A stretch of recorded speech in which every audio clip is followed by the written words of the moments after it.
Cheers to episode 161. Evan, is Grant laggy for you today? A little bit. Yeah, cutting in and out quite a bit, Grant. Maybe tell. I would say quite a bit, Grant. I would say it's just. Tell your lady like friend to calm down on the YouTube TV out there.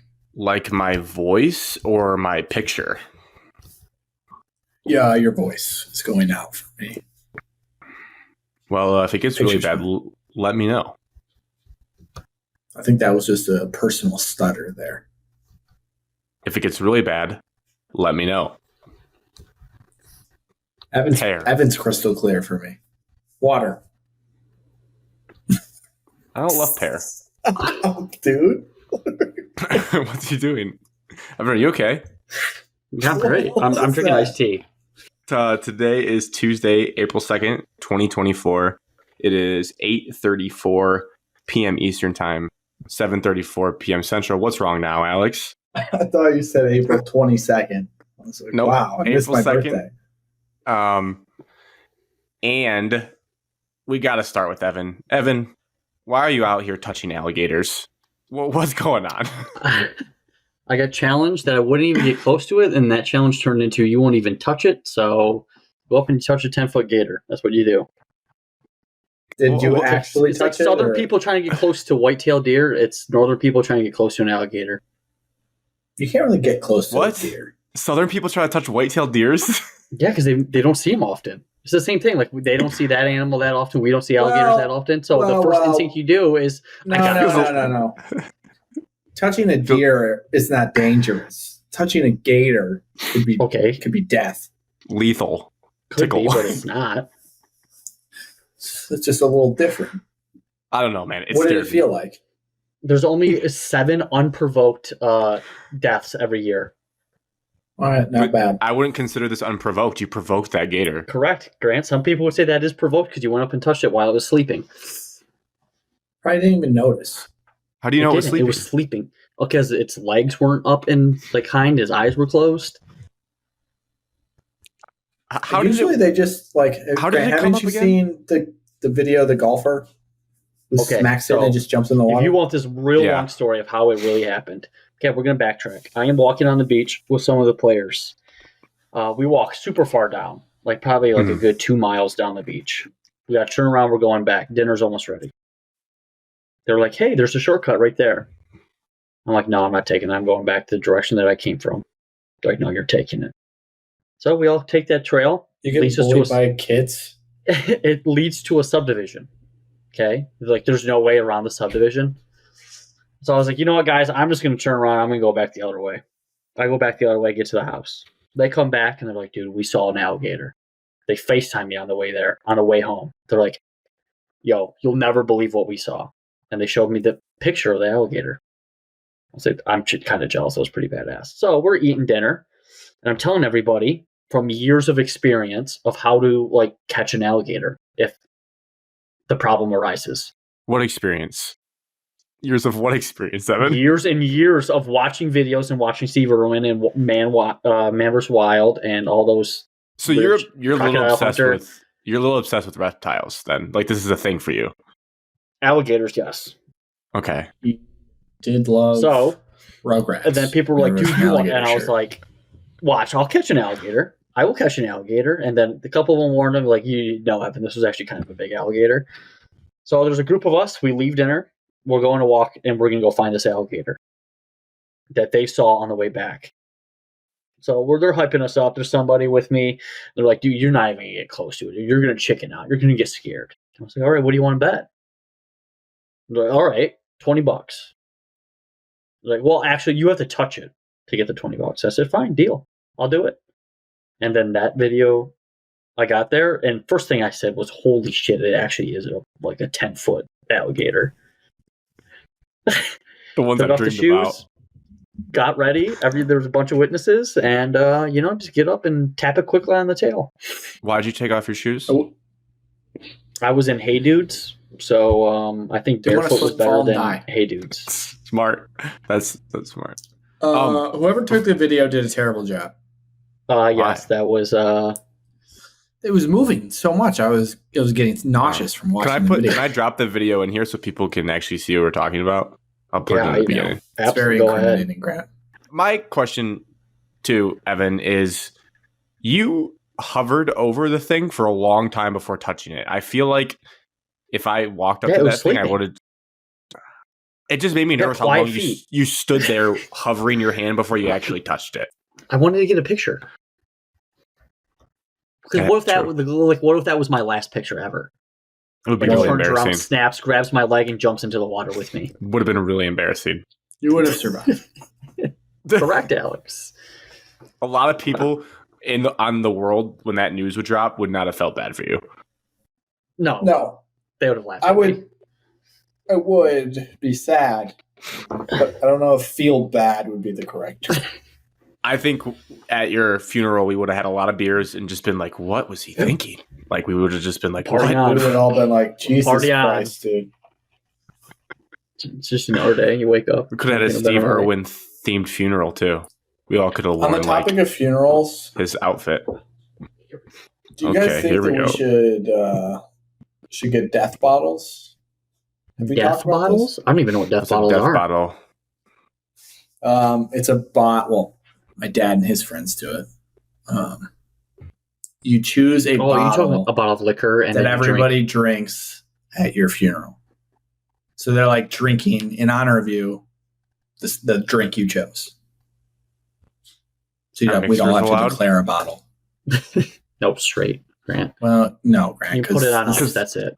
We're going to be grown men by this point. No, if someone chooses Jameson or something I don't like, I'm not going to want to remember them by that. But that's how they want you to do it, so you don't really have a choice. They're dead, so don't be selfish. Who's going to choose Jameson? Really... Who's going to what? No. I don't know. Someone. Evan might. I might. Put that thing down to do Busch Light. Water. What about one beer? Why does it have to be a bottle? It's just... That way you pass it around. I associate it with Busch Light. You're kind of ruining the whole thing. Grant, because I think the bottle's supposed to be like a really expensive, like high class, like something you don't really have often, or if have ever happened, and you're like, cheers to this guy. What a legend. Oh, I see. Like a novelty bottle. Okay. I could get behind that. Yeah, but you ruined the whole thing. So you know what? You're out. We'll replace you with someone else. Like if Cheese passes away, we're not passing around like Pink Whitney. Like we saw him chug that like it was water. Like we're gonna go top shelf. Twisted Teas. Something nice. No. Breaking news. Forget it.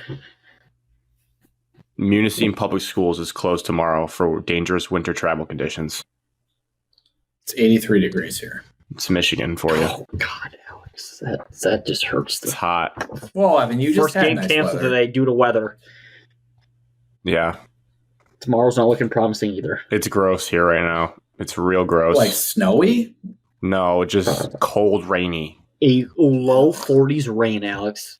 Yeah. You could argue that's the worst weather of all time. You could. It's pretty bad. Drop like 12 more degrees and just start snowing at that point. Yeah, no, I agree. Yeah, but Grant, did you peep the weather next week, though? No, I did not peep the weather next week. Talk to me. Oh, it's going to tickle your pickle. Oh, my God. Let me get ready. Bad week for me next week. What is it, Evan? 80s and rain. Next week, 55, 60, 68, 70, 69 for you guys. 69. Sunny. Nice. All right. Well, I'm glad we led the show with that story because that's what I needed. I needed clarification on what was going on there. Rest of the show is going to be a lot of hoops talk. Weekly check-ins, Sweet 16, Elite 8 recap, Final Four preview, thoughts on the tournament in general. A little Lady Hoops discussion. Last night was a big night for the sport. And then the Tiger season has started. Hand up. And they're undefeated. Unbeaten. I forgot when they had their opening day. Obviously, it was on the road, so it wasn't like home opening day. I didn't know it was happening until that morning. I have a funny story, actually. I had a countdown going on my phone for it. I also was unaware of baseball opening day, and I was driving to work, and I work right next to Minute Maid. all these people were tailgating and like blocking my way into work. I'm like, what is going on? You're the old dude. Like it's just Get out highway. I was literally like, what is happening? It's like Wednesday or Thursday. I'm like, what are people doing? And then I was like, oh, it's opening day. Yeah, and there was a no-hitter in Houston last night. Has made like 15 ALCSs in a row. 7 in a row. God, that's absurd. That's like, I don't know what he said there. Yeah, that's Grant, absurd. That cut out. That's absurd. No, don't know what he said before that, but 7 in a row, absurd. something like that. No, I heard that. Pistons.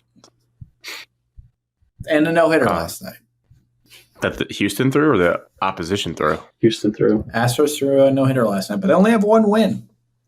1-4. Yeah, because they got swept by the Yankees. Yeah. I'm kind of numb Yankees to Astros opening day, and I didn't know it was happening. feels like a big opening day. Yeah, I'd say so. Yeah, so all that, a little bit of baseball, maybe a little bit of hockey, maybe the Red Wings Sticks still and alive. pucks.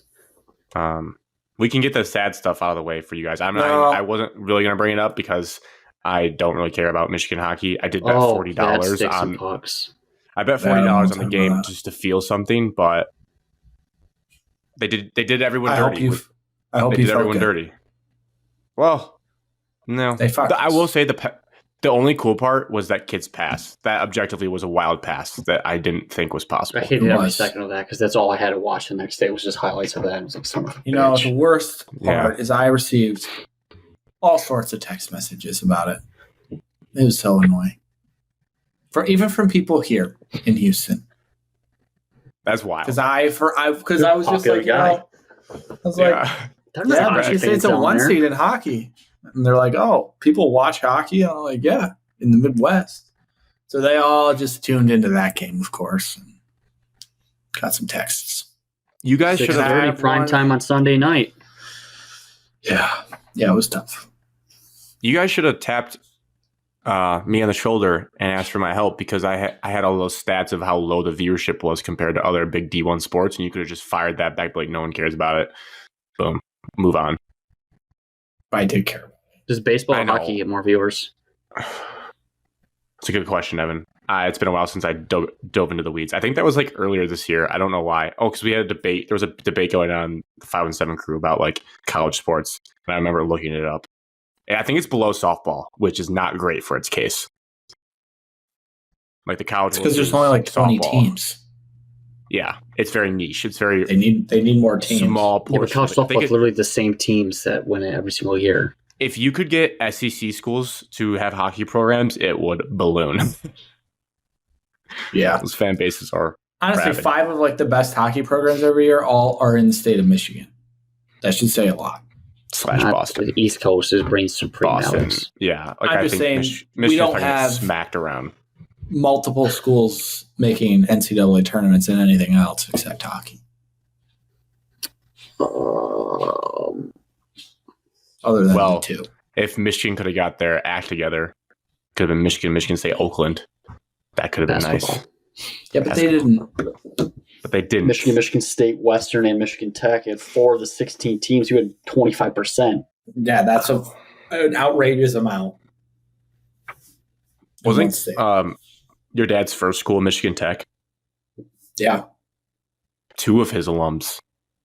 He paid so much money for the Frozen Four for those players that play in that. Oh my God! He texted me so many Bronco emojis every time Western scored, and then I texted him when we won. He was not happy. Your guys' banter with Ryan was making me laugh as a neutral party. He started it, stuff. And we all gained up. I did not say anything. He started it. Say anything. Evan, you buried him though. That was aggressive. What, the picture? You said some mean things to him. Yeah, but I said this. The Sparty thing was just in reference to what he said, how he started it. So did you make that? Did I make that? Well, I have a picture on my phone of Colby's original meme that got him suspended in high school, and I just photoshopped those 2 faces on top of Colby's meme. Got it.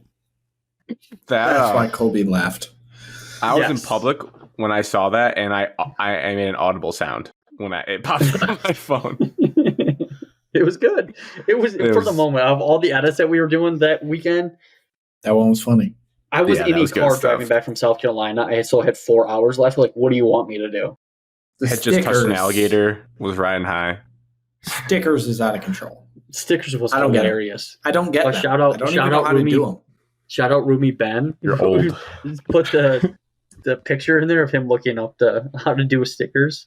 Yeah. That was all-time classic. You just hold down a thing and hit add sticker. Yep. I have to make my stickers first. It's super easy. You have to go to your click photos. On a picture and then it does it for you. Yeah. Whatever, dude. That's the preview of the show, Alex. Any other notable things that you did that you want to get into before basketball? Well, I went to the Houston Open. You watched the world's #1 golfer. You'll never have that close to #1 golfer before. Correct. So that was cool. In those lavender pants. Did that Saturday. Well, tell us a little more. Like, what was it like? Well, you've seen pro golfers in person. By yourself? Friends? I never group, have. Work? What's it like? So with a group. Beverage of choice? I was drinking these. I gotta look it up. Snack of choice? No snacks. Did you follow Scotty or did you sit at a hole? Kind of went up like 3 holes ahead of him and then watched all the groups come in and then watched Tony Finau's group. He was behind Scotty. Who won the tournament? Drew Whelan. Jaeger? What's his last name? Jaeger Bomb?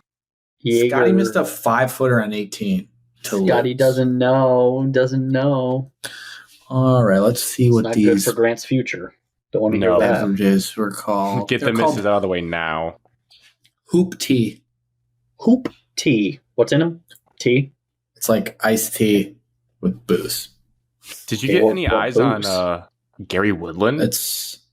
No. Gary. I saw Wesley Clark. How does he look? He still ripped my heart out last year. I saw Thagala. I sent a video to you guys. Did you send a video of him? Yeah. Oh, par 3. Billy Horschel? No. Oh, that's my guy, Billy Horschel. Really? I think I bet him to win the Masters last year in our group. Georgia Tech. Florida. That's close. So much for your guy. Wait, so Alex, I'm just saying you had played this course they played at? You told us that, right? Yeah, I shot 80. 80.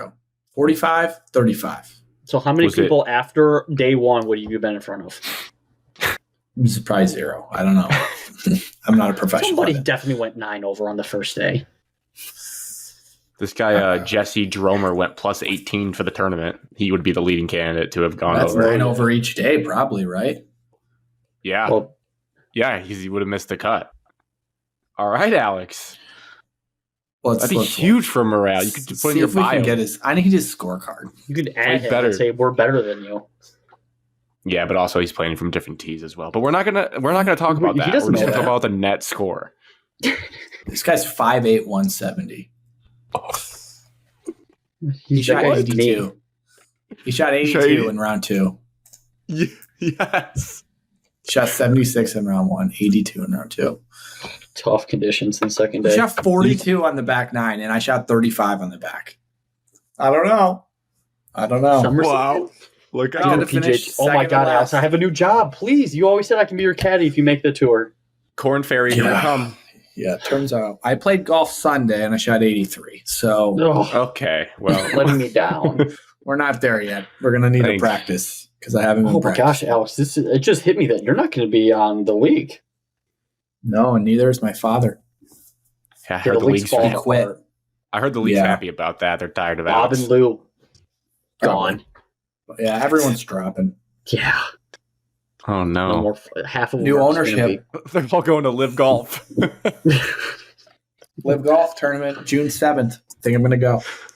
Oh, it's going to be hot. Go watch Bryson and Brooks. I feel like Live Golf are just like you'll be watching Ravens playoff hockey that day. I hope so.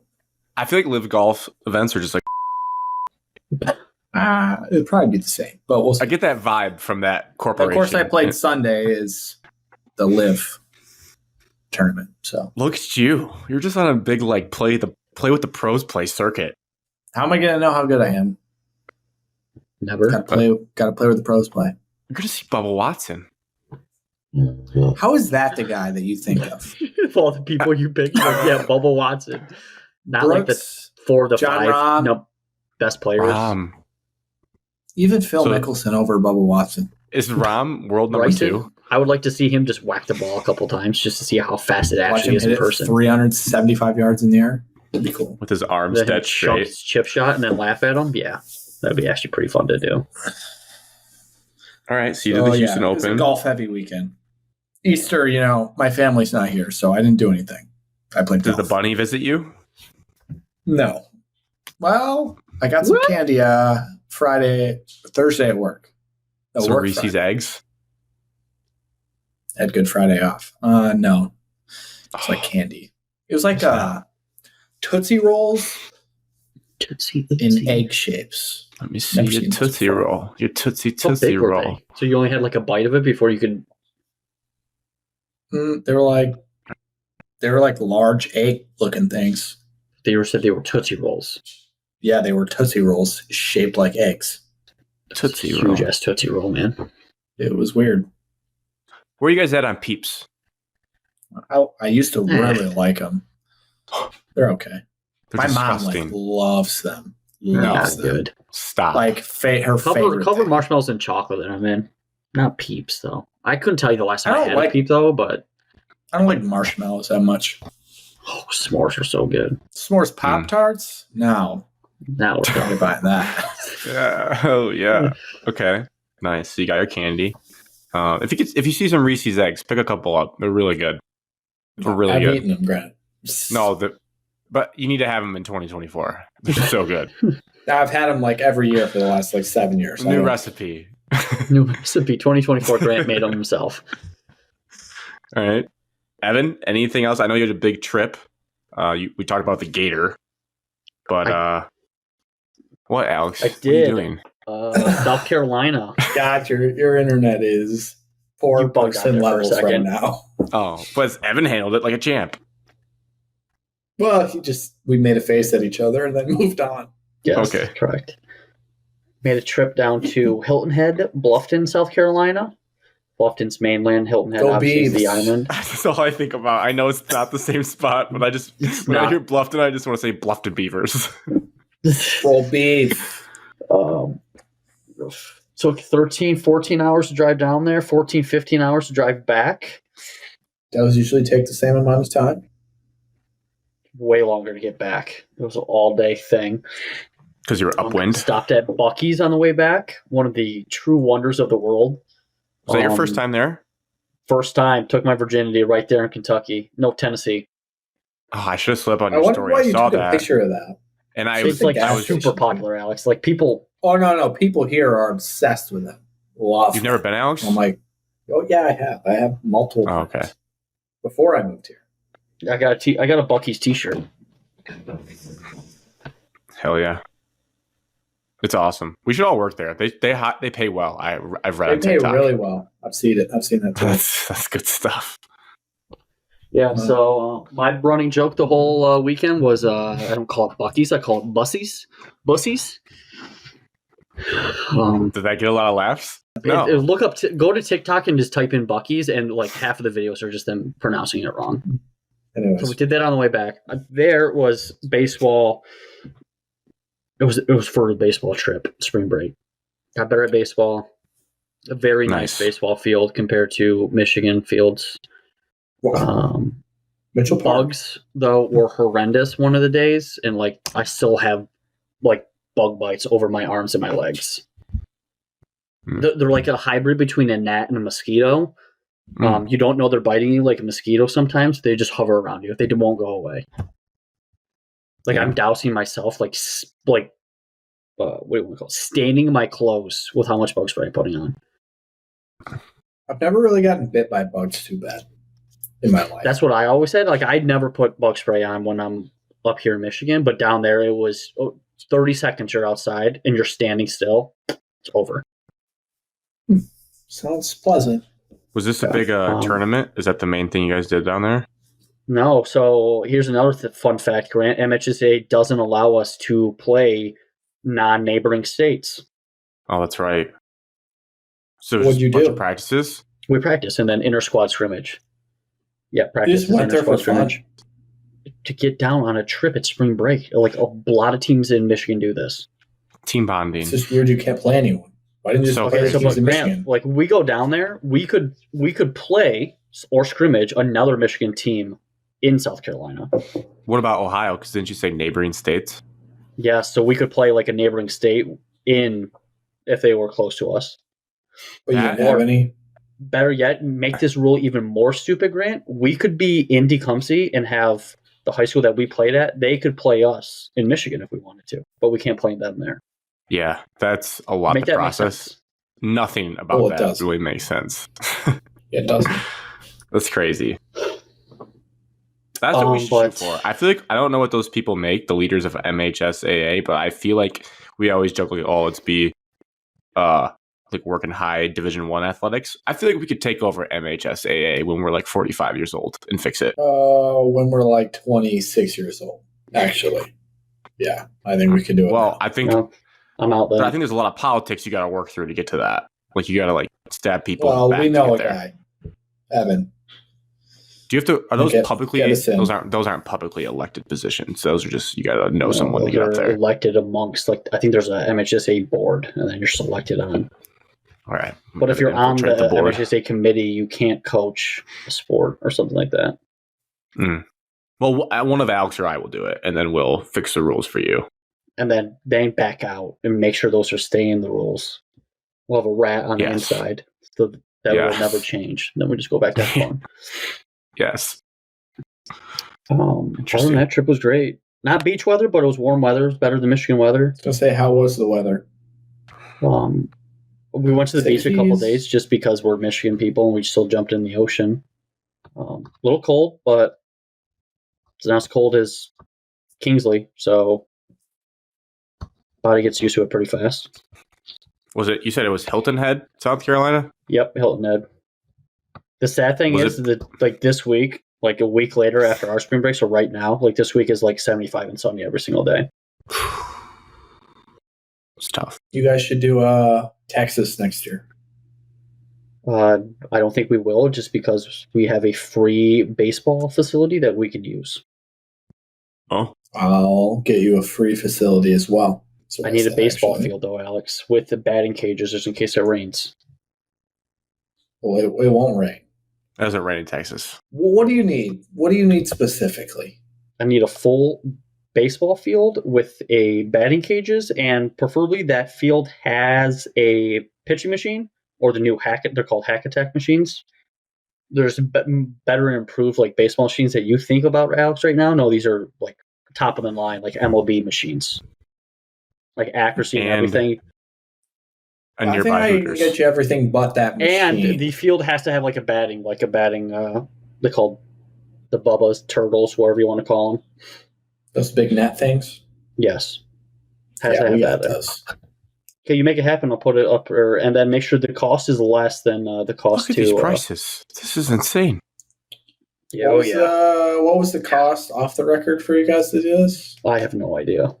I will not miss a spring break again. Especially next year in Houston, Texas. Correct. All right. For me, Friday, watch some hoops in person. Went down to Detroit, the mecca of the Sweet 16. We went down to a place called the Brakeman in Detroit to get some beer. Pretty cool spot. You buy like these chips at a counter, and then you cash in your chips for beverages. And then I wanted to shout out this food spot in there. It was so good.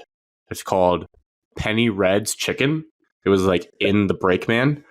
So good. One of the best chicken sandwiches I've ever had in my life. So shout out to them. You just always come on here and say stuff like that.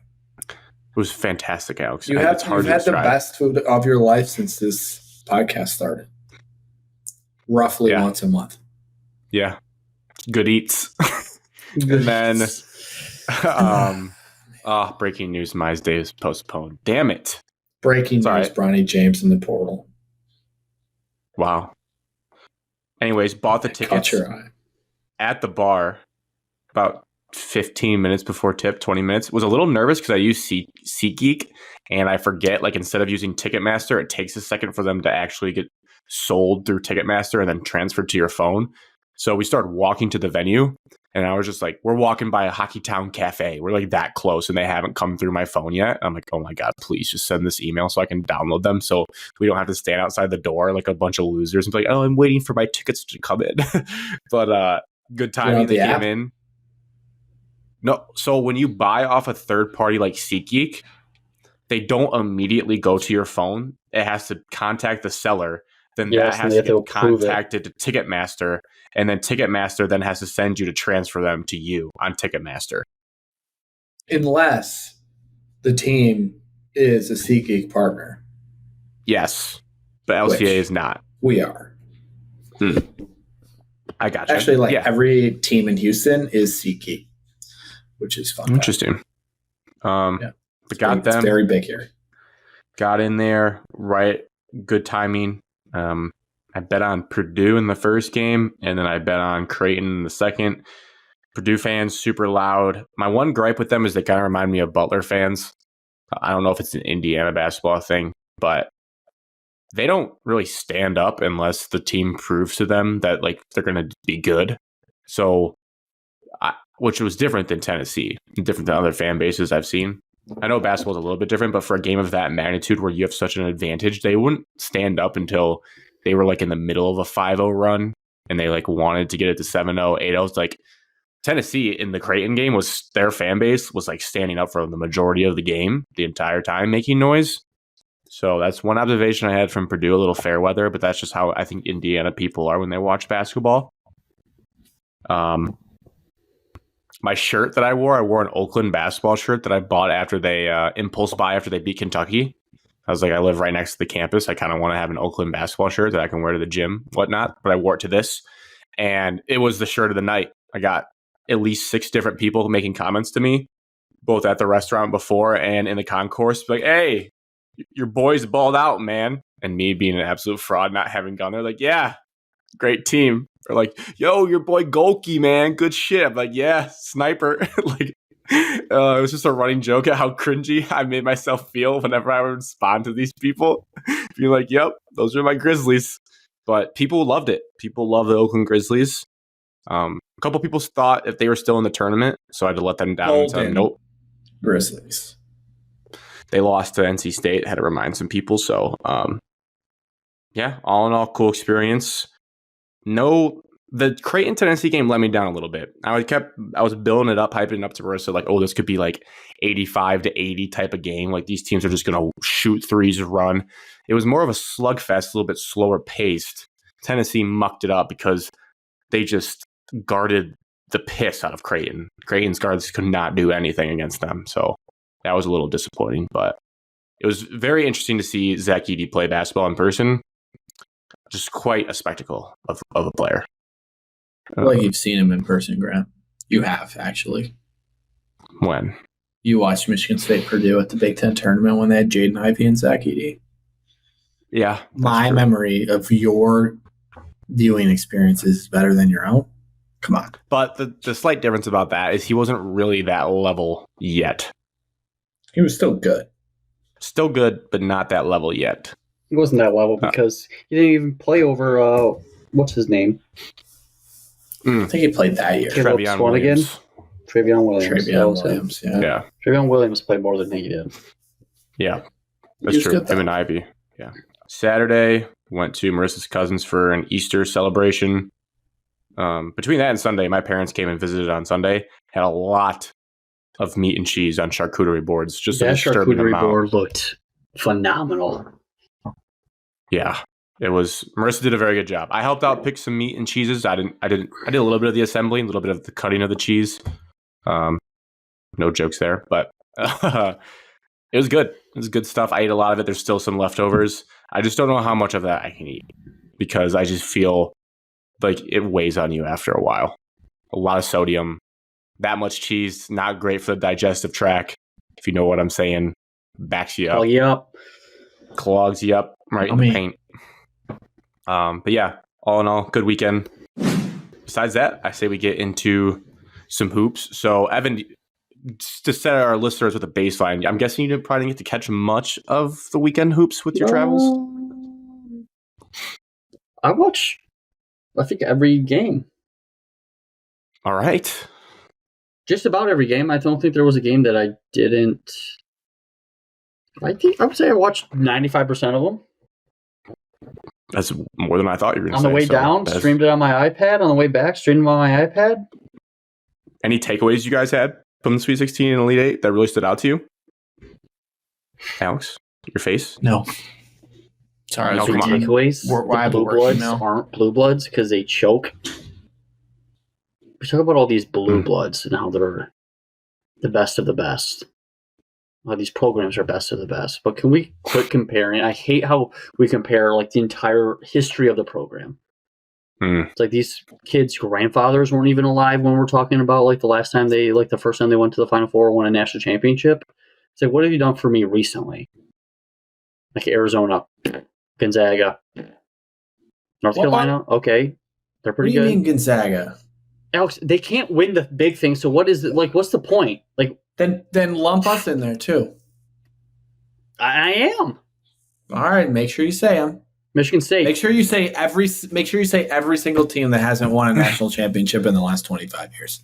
Alex, I'm saying the Blue Bloods that everybody hypes up every single year, and then they pick them like, yeah, this is the year they're going to win the national championship, and they can't even freaking get out of the Sweet 16. Kansas just won 2 years ago. And Bill Self wanted the season to get over with like 4 weeks ago, but he didn't tell the media that until afterwards. Oh, I think we should just discuss Gonzaga just very, very briefly. What do you really have against them? They're always extremely overrated. Yeah, they played they're finally playing. In what sense are they overrated, though? Their preseason throughout the regular season AP ranking, and then people talking about how they're like one of the elite teams. They don't back up their play, and they don't like run away from teams at all. What is your definition of an elite team by the end of the year? UConn right now beating the shit out of teams by 25 points. Okay, so there's only one elite team every year. Is that what you're telling me? No, but the Gonzaga, they're talking about how Gonzaga can make a run this year, but they can't even beat like San Francisco in their conference, who has 4 scholarship players on their team. Made the Sweet 16 like 8 years in a row. Like, why we don't hang banners for that? Like high five, here you go. Good job. You won 2 basketballs. You won 2 basketball games. Congrats. They've been to 2 national championship games. Also, Gonzaga's also been the higher seed in 99% of the first round games. So they're favorites. So they're expected to win that first game. Either, but their postseason just the hype over these teams to win every single year. And then everybody's in shock, like, oh my God, I can't believe they lost. Like, what happened? It's like, no, just this is what their program stands at. This is who they are.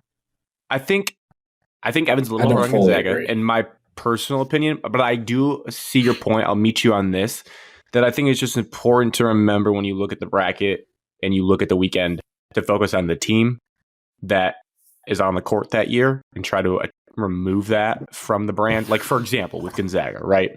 The year they had Kisper and Jalen Suggs, that felt different Gonzaga than different other Gonzagas, where like you'll watch the players and you're like, oh, Jalen Suggs could start on any high major program in the country. So maybe I should take this Gonzaga team more seriously than past Gonzaga teams. Whereas to your point, this year is like, yeah, it's Gonzaga.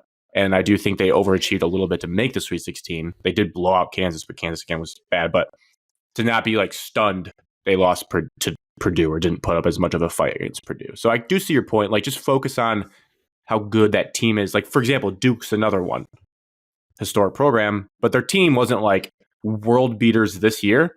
So although I was surprised, I was truly surprised I lost to NC State. Maybe I should not have been that surprised that they lost to NC State. Other than Duke, though, have you been surprised by any of the Blue Bloods' losses? UNC a little bit. Yeah, but Alabama's style, you could see how it could happen and how we saw it happen. Alabama's one of those programs where we fall into this trap as fans where like since Alabama choked last year and Nate Oates hasn't done it yet, people assume that means he'll never do it. But really, we should step back and be like, well, he's a really good coach. He probably will make a Final Four. So it's just like a matter of time. You just can't predict exactly what that team's going to be. Like, this is a surprising run, I would say, based on what we thought about them going throughout this year. Whereas last year was like, oh, everyone's penciling them into the Final Four and they get tripped up, early on. They lost to San Diego State last year, didn't they? Wasn't that the team that beat them? 16, yeah. Yeah. So it's more, I don't know. It's just we get caught in this trap of like, oh, that coach can't do that. They'll never do that. When it's like, no, they probably will. He's got to go through his lumps to get there. Yeah, the only thing that surprised me is Duke in the Elite Marquette. I know I'm probably biased because of the Big East, but like that was so cookie cutter for them to make the Elite Eight and kind of advance farther after losing to you guys last year that I think if I had to do biggest loser of the Sweet 16, I would say Marquette should feel really bad about themselves. Arizona as well, obviously. Marquette and Arizona. Polk is the most overrated player of the last 2 years. They hype him up in the regular season with like all these stats, like how good of a point guard he is, and then prime time, game time, lights are on situations, and he doesn't do anything. Can't get his team over that hump. Can't make the game-winning plays. Can't carry the team to a victory. Hard to argue. I don't know if there was any other. Yeah, that was definitely the biggest. Like they just. But should we have been surprised? That stat about they're so much better than Clemson. Skilled, dud, just disciplined though, like coached. I don't know. I think they let their guys play loose. But my preseason take on Caleb Love was so terribly wrong all season, and then in the very last game, that was the Caleb Love I was referring to. Showed up at the worst time. Yeah, I think the stat that they were throwing around that night in the same region was that Caleb Love made 0 threes and RJ Davis made 0 threes. Which is just a kind of crazy world for that fan base where those two guys were like viewed together and they both just shot themselves out of games in that round. That's really all I had for the Sweet 16. For the Elite. For the Elite Eight, what UConn's run against Illinois was just silly. That just should not happen in an Elite Eight game against a team that had been playing really well. And the talk going into that game was Illinois pesky because they have the best player on the floor in Terrence Shannon Jr. And that can always throw wrinkles. And they had answers for him, and they played their like C+, B- game in the first half. It's tied, and they just simply don't let the other team score as they score 30 points in a row. Just bananas to do that to a team. UConn's the best team. Go ahead. Yeah. It's easy to pick the bracket when you just pick the best team to win. Now, Evan, people could ask, have they beat anyone worth a crap so far? I would say no. If they play Purdue, they're not going to – you don't think they're going to blow out Purdue, do you? I can see them winning by 15 easily. Easily? Wow. Purdue is a one-trick pony. Purdue's a good basketball team, whether we like it or not. No. 3 players, sure. And you could still fluster Fletcher because he's a sophomore, 150. All he does is shoot. You don't think Fletcher, Smith, Edey, the Lance Jones, that guy, and that Kaufman red kid is pretty good. And he's pretty good too. Down low, he can score. You don't think their 5 is good? Halfway through the Tennessee game, they only had 3 players that actually scored points. So are you telling me Purdue's not a deep team? Not good. Purdue would be below 500 without Edey. That's just 100% fact. I don't disagree with that.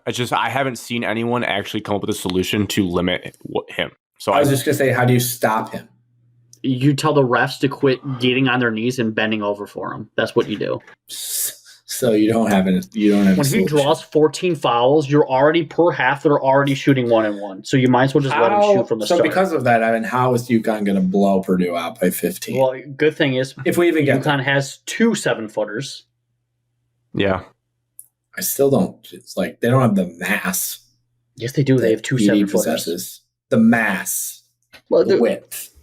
Like Edey can push people around. But if you want Edey to get tired, you have to get him to play both ends. Like Illinois, you had Terrence Shannon Jr. who can't shoot. Not Terrence Shannon. Ty Rogers Okay, a 7'4" guy should not be guarding a 6'6" athlete, but he can't shoot. But UConn can be able to spread the floor and then put shooters to where Edey actually has to play like both ends of the basketball and not just one-sided. Yeah, that's actually not to praise him because he wasn't great against him, but that's like why sometimes last year Michigan had a little bit of success, at least competitively against Purdue, because Dickinson could shoot the three a little bit. He's very streaky, but if he made his first two or so, it got Edey in a bind where like he actually had to respect it, and it opened up a lot of space behind him. So you almost need your big man to be able to hit like one or two. That happened. Michigan State at Purdue. Booker hit two. Right off the bench. Yeah, and Gonzaga's big man hit a few Ike, and then I think they stopped respecting it after a while. But you almost have to have it because from watching Purdue, this is where my evolution has come from starting to bet on them. I really like them, and I know it's gross. And if Michigan was good at basketball, I know Evan's going to hate me for this, but I knew if Michigan was good, I wouldn't feel this way about them because obviously, like you get mad, the team's in your conference. But now that I have no dog in the fight and I've bet on them and they're so consistent, I enjoy them. I think it's mainly because Braden Smith. I just love the way that kid plays basketball. It's exhilarating to watch. They have a good team and a good coach. Anyone who disagrees is just mad about it, and we should be mad. It's unfortunate. I'm jealous. I'm frankly jealous. Are we sure Alabama can't keep up? They play UConn though. I know. With Purdue? Can they keep up with UConn? No, because I think a couple factors on that. They're going to be playing in an NFL stadium, and I think teams that live or die by the three in NFL stadiums is not who I'd want to bet on because I think UConn can just get easy layups and won't have to rely on the three. And two, I think they're going to be so undisciplined, and the sets and the action that UConn runs are just not going to be able to defend it. That's how I see that. You don't think Alabama can speed up UConn? They've sped everyone else up. I think if they speed UConn up, UConn is just going to score in transition and pick them apart. Like I think UConn can just play however you want to play. I think they're that good. Like the transition plays they had where they were just finding people running the floor against Illinois. They just do whatever they want to anybody. I honestly feel like we're heading for some big UConn letdown. Not because they're bad, but because just like everyone's just so sure that they're going to win it all that then all of a sudden they're just going to have a bad night and boom, they lose. They lost to some bad teams earlier this year. Average teams. That was earlier this year. Who's bad though? They have two losses, don't they? 3? 4? I think they have 4. I think they lost to Creighton big, but that was like a bad spot for them. So that's a college basketball spot. Creighton shot like 15, made like 15 threes that game at home. Yeah. And yeah, it was home. Creighton needed it. They were reeling.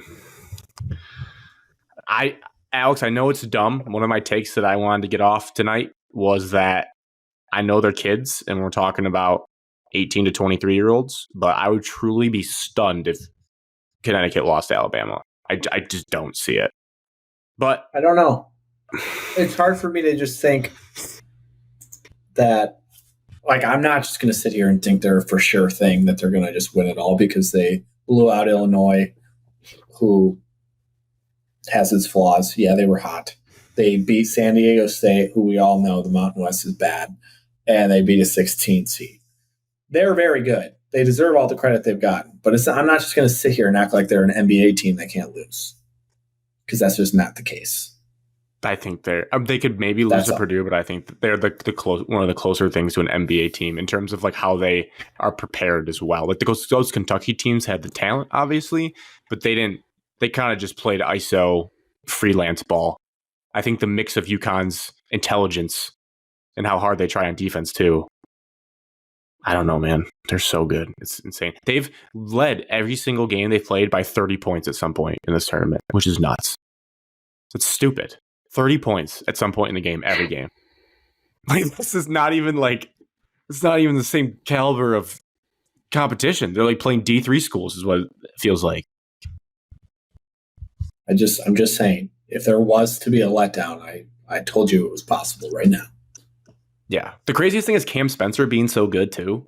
I mean, I know he's not like a star, but that's another reason. Like, they don't They're not like littered with NBA like 6'7" wings like some of these teams are. They have a white kid that's like 6'2". Team over superstar. One of their best players. That's just why they could crumble. They could crumble in one game. That's all it takes. That's why I don't think they crumble. It's because they don't have a superstar. They don't have a ball. Really? Yeah, I don't want to watch them just create this ultimate dynasty where everyone's going to think they can never beat UConn again. Well, college hoops is so different. I think I can't see a 3. I mean, I don't know. I'll also say this. I know people are based on how you're talking. They're the most surefire thing to ever win ever. So they're winning this year against Alabama. You guys would bet your house on it. I wouldn't bet my house on Purdue. UConn winning the national championship. UConn's a better team than Purdue. Purdue just has. I agree with that. I agree with that. Thing. I would say they're a better team than all these teams, but they could lose any game still. They're still just a college basketball team that could lose. Any team could lose, Alex. I just don't think Alabama can shoot more than others. Alabama can get so freakishly hot and run so fast that all of a sudden you look up and UConn could be down 7 with 5 minutes left because it's only 94 feet. They get going pretty quick. Not in an NFL. Watching them play basketball is fully chaotic, and if they can somehow get UConn to play like a little looser than they normally do, they could be in trouble. If the game was in Hinkle, maybe because they could. That's shooter's paradise. I don't discredit Alabama. That's that's fair. I'm willing to. I don't see it. I mean, do you think Alabama will be more competitive than Illinois? I do. I'm not sure. For viewing, I think it's more likely UConn wins by. Also, I don't want to watch another 30-point blowout. That is boring. Well, then you got to tip your cap. They're just better. I'm starting to like it. I will not like it, but I really respect it. You're also it's kind of very Big East biased. Very Big East biased. And I was going to say, I know he's starting to wear on people, and they look like garbage. No, they just messed up. They should have fed Kalkbrenner. They should have won that game. It was right there for them to take. Marquette, you took them -7. They're awful. They're on the list. I would have faded that. Yeah, Seton Hall would have beat NC State. Another Big East bias moment. My Dan Hurley take, my point. I know he's starting to wear on people, but I just love the guy. And I think if that was my coach, and I think anyone that's mad at him is kind of like the whole jealousy thing. Like you wish your coach was that animated and like passionate. Just my respect level for him has gone up so much. I did last year because it was they made their run. But this year, even more impressive to keep him this dominant with losing like a lottery pick in Hawkins. And just, I don't know. The way he gets his teams fired up, I just wish my coach did that. I'm jealous. Again, this whole tournament is making me jealous of like just premier college basketball programs. You don't even know if he could be doing that soon. I know. I'm holding on for possible. Other Final Four storylines. Fire Tom Izzo for him? Dan Hurley? No. Grass isn't always greener. I wouldn't either. I was just curious. I think 80% of our fan base would. 80% of our fan base is idiotic, so I don't care about their opinions. It's fair. I wouldn't be mad if I was a fan of Michigan State and Tom stepped down. I wouldn't want to fire Tom for that. Fire Tom Izzo for Dan Hurley, but if Tom Izzo retired tomorrow and resigned, and we were like, "Hey, we're hiring Dan Hurley," I'd be like, "Wow, I would be very gift." Yeah, that'd be cool for sure. But I just wouldn't fire him. Yeah, I don't think he'll ever leave Connecticut unless he wants to coach the NBA. You always put these like, I don't think he'll ever leave. Like you said, Dusty would never leave for Indiana last week, and then friend of the podcast, Cody, says that apparently that is a possibility. Yeah, that he loves Indiana, but he's not leaving. I just don't think you should speak in absolutes as much as you do. Dusty's leaving Michigan for Indiana already. Is that what we're talking about? His dream That's job. What people are already trying. Like Alex is already trying to get me worried about that, and I'm not. The boys are out. He was a manager in Indiana. Fun fact. Just saying he will never leave for Indiana. Just like you just said. I don't know if I would Hurley want the will Indiana never leave Connecticut. He could go to the NBA for all you know. Now I don't think he'd work in the NBA. If Dusty is going to Indiana, it'd be because he did not succeed relatively quickly at Michigan. That's realistic. But if he We're has still success, speaking in absolutes. Yes, if he has success at Michigan, aka like winning a conference championship, winning a conference tournament, or making a Final Four, he's not leaving for Indiana. But he'll leave. Maybe he'd leave for a blue blood if he won something Do you big think at Michigan. Beeline He'd leave. would ever leave for the NBA? Probably not. I just wouldn't speak in absolutes. There's no way you're I wonder if Beeline's going to be in the NBA. No one thought that. No, that's fair. I didn't see that coming. So, just be careful. The Indiana job is worse than Michigan right now. That's just I agree. I wouldn't want. You show up and your career dies there. I would agree, but except for Dan Dakich, it sparked his career. Set that man into a rocket. Mentally ill. Yes. Other Final Four takes. NC State, DJ Burns. God, he's fun to watch. That Duke game, watching back his 2.5-minute clips of all his scores, he's awesome. It was good to see Duke burn. Yes. That felt good to not even make the Final Four when it was in front of them on a silver platter, 7-point favorites against another ACC team. And up 7 at the half. And up 7. Yeah. DJ Burns, man. I think it's coming to an end against Edey. I don't see it working against Edey. Yeah, I didn't want to be that guy, but he's not going to push Edey around like he pushes everybody else around. It's not going to work like that. And he can't shoot unless he magically develops a 3-point. He's 1 for 1 his entire career on 3-pointers. If he can develop a deep shot, ACC championship game shot one against North Carolina, made it. Boom. Saw it. We call that the Roosevelt Jones. He was 1 for 1, and his only 3 was a half-court buzzer beater. Efficiency. Nice. Yeah. So no. Cool stretch for him, though. Awesome that Purdue.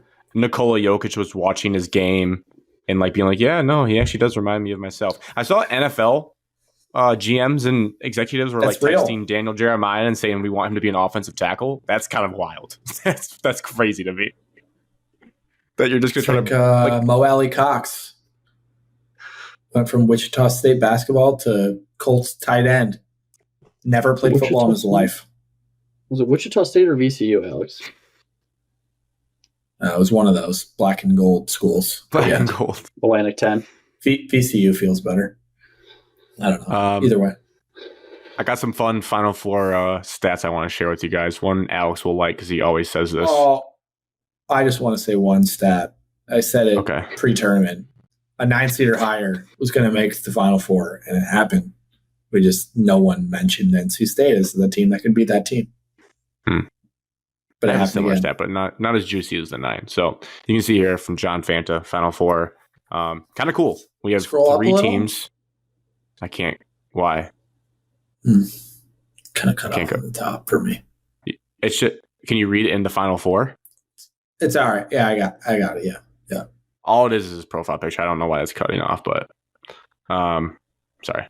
So you have Bama's first ever, Purdue 1980, NC State 1983, UConn obviously has been here forever. So kind of cool that 1, you get a brand new team, and 2, you get 2 teams that haven't been there since the 80s. That's exciting, I think. Next one.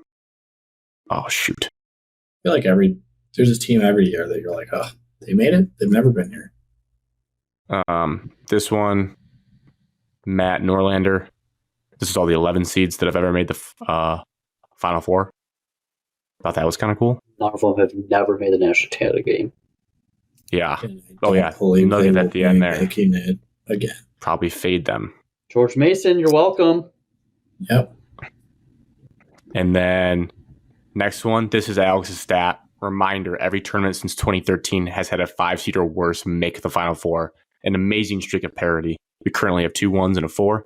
NC State and an 11 from Matt Norlander. That is truly kind of stunning to me to think about. It's been 11 years. 11 years. You can't get the seeding correct in 11 years. That's basically what it's saying. That's Evan's takeaway. Bad seeding. Some of these good teams crumble miraculous in the moments. Runs. We put Power 5 teams below shitty non-Power 5 teams in seeding because, look at their record. Against Middle Tennessee. Look at their record. Look at Utah State's record. When a 1 or a 2 look at Boise State, who averages 54 points a game. Yep, they're a 7 seed. Evan, you still have to beat these teams, though. You should still win if you're a good team. I'm saying these teams aren't, and they're ranked higher. They're a 6 and 7 seed, 5 seed. Gonzaga's a 5 seed every freaking year. St. Mary's is a 5 seed year. Yeah.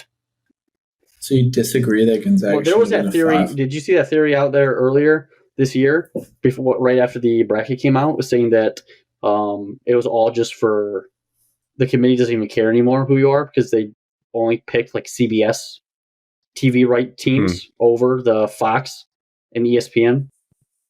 That's the Big East debate. Big East SEC versus all the other teams. It's not right. Justice for the Big East. SEC's on CBS, right? A little bit. I mean, they're the same as much as the only team that's not on CBS is the Big East, or the only conference is the Big East and the ACC. Yeah, Mountain West is on CBS Sports Network. Big East and ACC. It's not right. And Alex, Pac-12. It's not right. And Pac-12, Alex. There you go. Last one from Fanta. Pac-12. Bonkers note. He says NC State's 14 losses this season are the most ever by a team that has advanced to the Final Four. So that's the new barometer. If you're rooting for a team and you have 14 losses, you can say NC State 2024. We have a chance. Oh my gosh. We found Luke's burner account. To the pit. Yins tweeting that.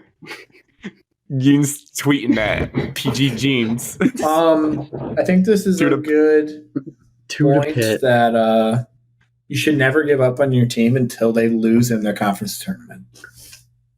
Regardless, you should give up. You should just stick with them until they lose in the conference tournament. It'd be 0-20. We wouldn't be talking about NC State if that Virginia kid just made a free throw. Correct. 14 losses, not 20 losses. We just decided what the threshold is when to give up. They simply actually were not going to make the tournament. They played in the first day of the ACC tournament. They were as dead can possibly be. They had a 0.0092% chance of making it to this point, and here they are. So, until you lose in the conference tournament, you still have a chance to make the Final Four. Yeah, it is wild. It's a fact. Also, it's a fact. Talking about trends in hoops, what do we do with this year when it comes to the theory that guards always win in March when we got three dominant big men leading their teams to the Final Four? UConn's a little different, but he's a great big man, so I had to throw UConn's a team. Not really, wouldn't count that. So, this is why UConn will win, Grant. Dominant big man. Yeah. Alabama, guards. And NC State has a good guard, too. Well, Purdue plays 8-on-5 every time they have the ball, so it's really just not fair to the opposing team. And honestly, Purdue has a really good point guard as well. He's average at best. We need to unpack. I don't know if I want to unpack Evan's Purdue hate. I don't get it. Why is it so strong? You don't get it? I don't get why Evan. Well, my question, because the obnoxious fan base that thinks they are the prime of everyone's favorite this year. They think everybody should just bow down and beg to Zach Edey's feet. Like how good this team is. And then they bitch and moan when we hate on them. But their program right now would be absolutely nothing without Zach Edey.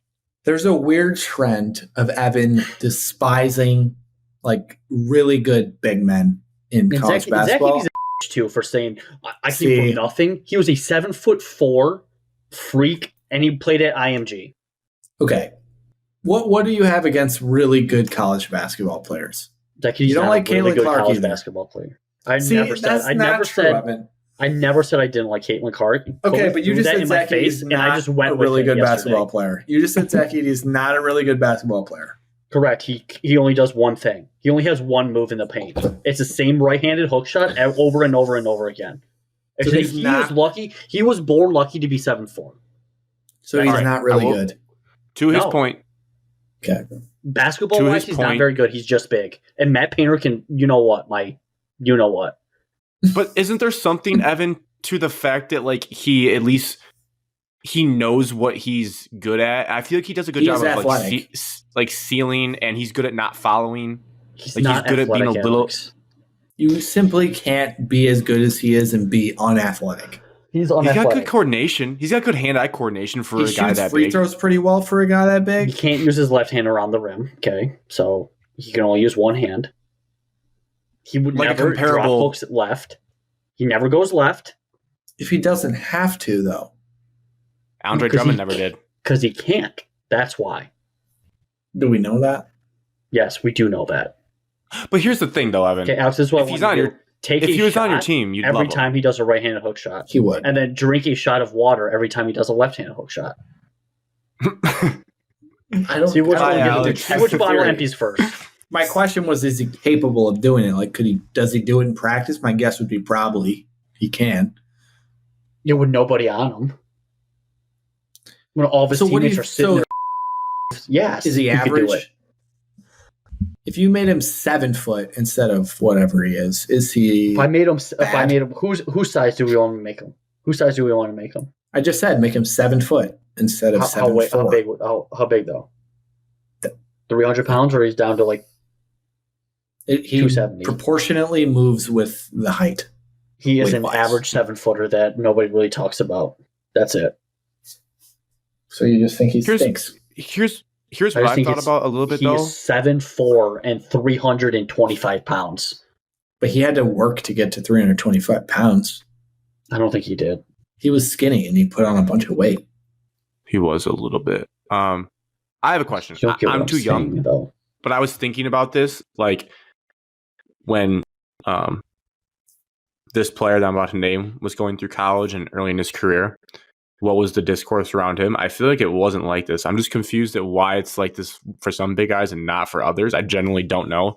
But I feel like the whole Shaquille O'Neal was the conversation around him. He's just big. Like, that's why he's good. Or I'm just trying to figure out the layers of like what makes a tall, big man a fun basketball player and what makes them where people are just like, he's only good because he's big. Because there's a lot of players in sports that are only good. Shaquille O'Neal was an athletic specimen when he was in college. Shaq could like dribble and pass. That is true. Okay. And defend a little bit better. Like if you watch Shaq's college highlights compared, obviously like when he got runs older, he downhill, got huge. Like he slams in transition. Like Edey's not really like that. He can't really run. He does the same one over and over again. I'm trying to think of someone who was like Edey. Like DK Metcalf? Like people always say he's good because he's big. The NBA is different now. You're like Zach Edey's never going to play a minute in the NBA. He'll play a minute. He'll play at least 1 minute. I've been wondering about that. Like, will we He's start not going playing a little in the bit NBA bigger? because he can't shoot and he can't defend. So, like, there's no purpose of him. Someone will have him. He can't stand in the paint on defense. There's 3 seconds. He can't stand in there. He actually has to guard somebody. He probably would. He can't rotate in time. He's not fast enough because NBA players are way faster than the college scrubs that he plays. In the modern NBA, he probably doesn't work. But it's true. If I could envision him in a role where, like, if you put him in against a team that doesn't have a good big shooting three, and you just put him in off the bench, and he was like a 6-minute spark and scored you like 6 or 8 points, because I still don't think people are going to be able to affect him that maybe a little bit more. But like, if you put him in the post against Chet Holmgren, he can score on Chet Holmgren. It was a back and down goal. Yeah, but Chet will score every single time. Yeah, but I mean, I'm just shoot threes. Like you put Zach Edey on Jalen Duren, he's going to score over him. So I still think he can play at that level. I don't think he's going to be a starter by any means. But I think Jalen Duren can just dribble around him. Simply dribble. He can't stand in the paint for 3 seconds, though. That's the thing. Like, he has to get above the free throw line. He has to be outside the block. I don't know how I got to Evan's side here, but like, I do not think Edey can play in the NBA. I do think he's a very good basketball player.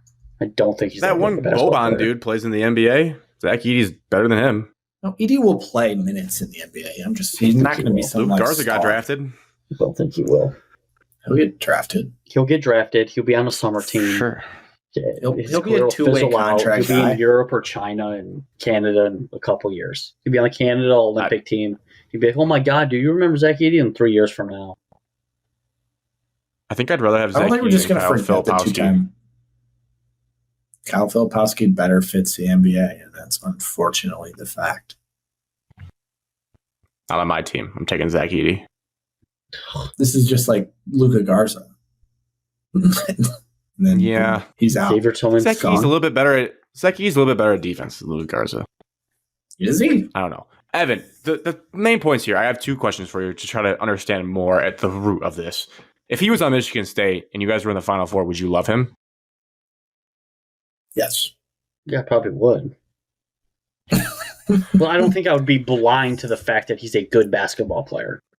He is good, Evan. He is good. Like basketball player. So the whole game of basketball, you think he's good at a lot of things that he does. A lot of things of basketball. The things he is good at. He is good at catching a ball to people superior, smaller than him because of genetics, and he's good at doing a right-hand hook shot.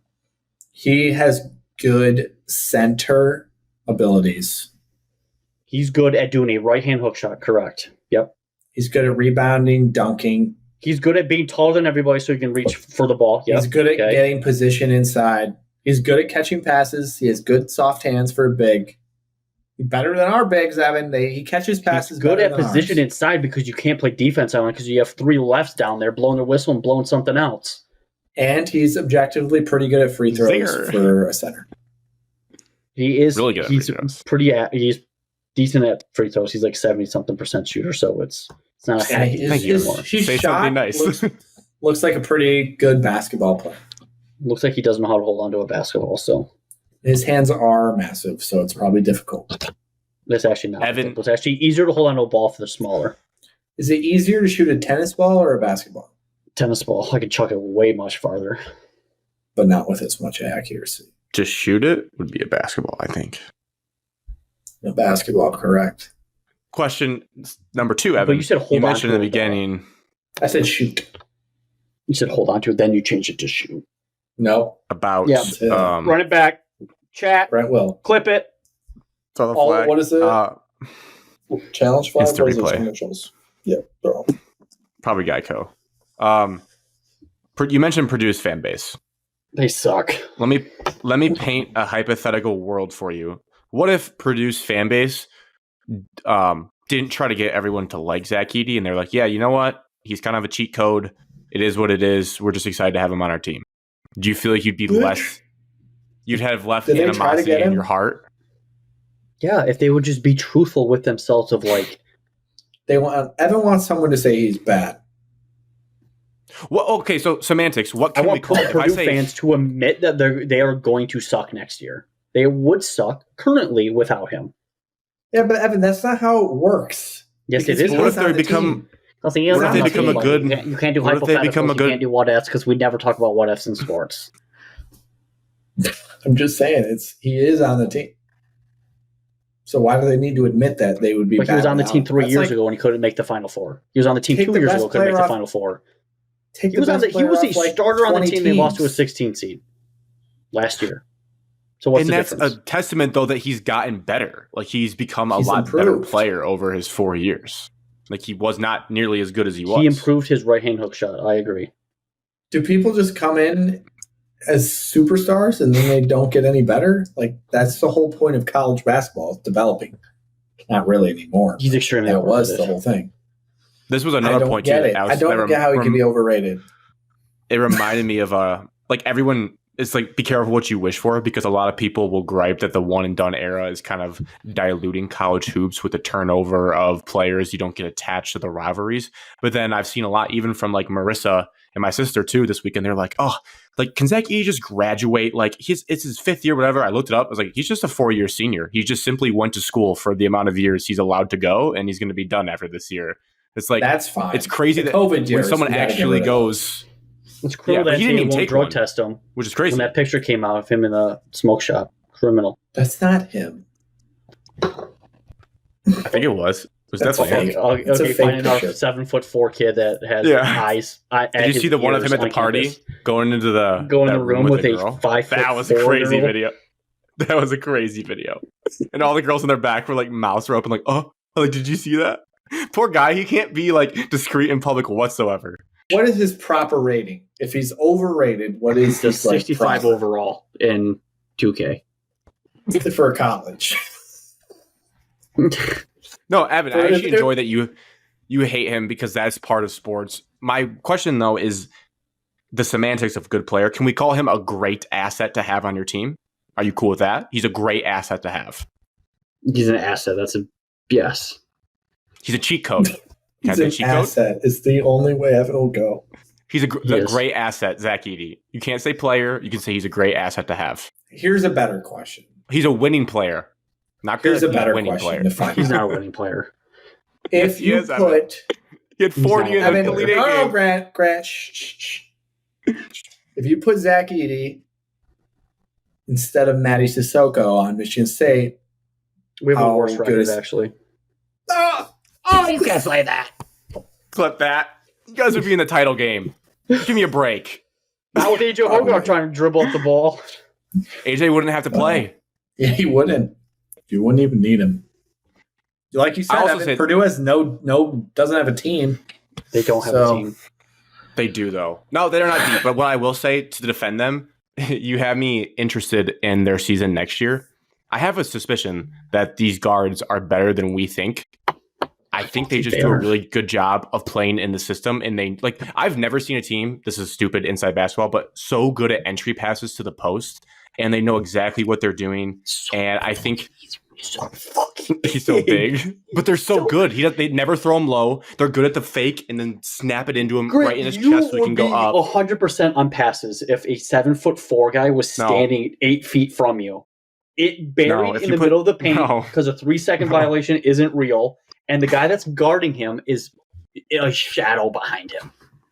No, I know Evan because I watched Dickinson and he's not as big, but he's a similar presence on the court. And we used to throw passes at his ankles and he dropped them out of bounds. This Purdue team is fundamentally, it is impossibly good at their fundamentals. Great. I am excited. It's a win-win to throw the ball into Edey. It's a win-win. One, because he's a good player.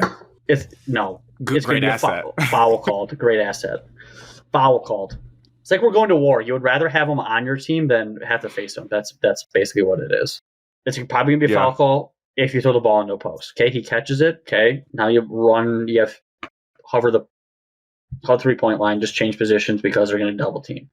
2, he attempts a shot. It's probably going to be a foul call. Okay, if no foul is called, there is a significant chance that he makes it if he's within, I think it's like 8 feet off the rim. And if he misses, rebound. He gets a lot of those. If he misses, he can just push off because they won't call it on him. Yeah, I'm jealous of him. I wish my team had him.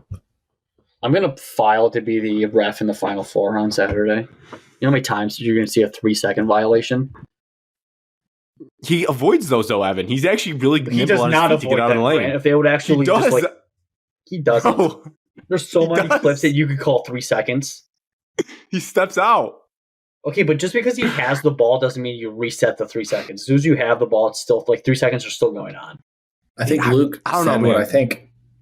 I think because I started betting on him, I've got a newfound appreciation for how dominant they are with him. It's eye-opening. To exit our Final Four talk, I don't know if you guys want to give predictions. I have UConn, obviously, and Purdue. I think it's shaping up to be the ones playing, and I think UConn ultimately wins, but I wouldn't be surprised if Purdue won. I'd be very surprised if Purdue won. I think UConn's guards are going to cook Purdue's guards in the championship game. But what's impressed me, though, 15 plus, says 15 plus. Purdue's going to dominate that. Purdue handled Tennessee's guards. I'll put my entire account on UConn to win the national championship. I don't think you should do that. I 100% That scares me. Well, just financially, that's not very my entire account, not my bank account. My entire. Well, how much is in your account? $8. Enough.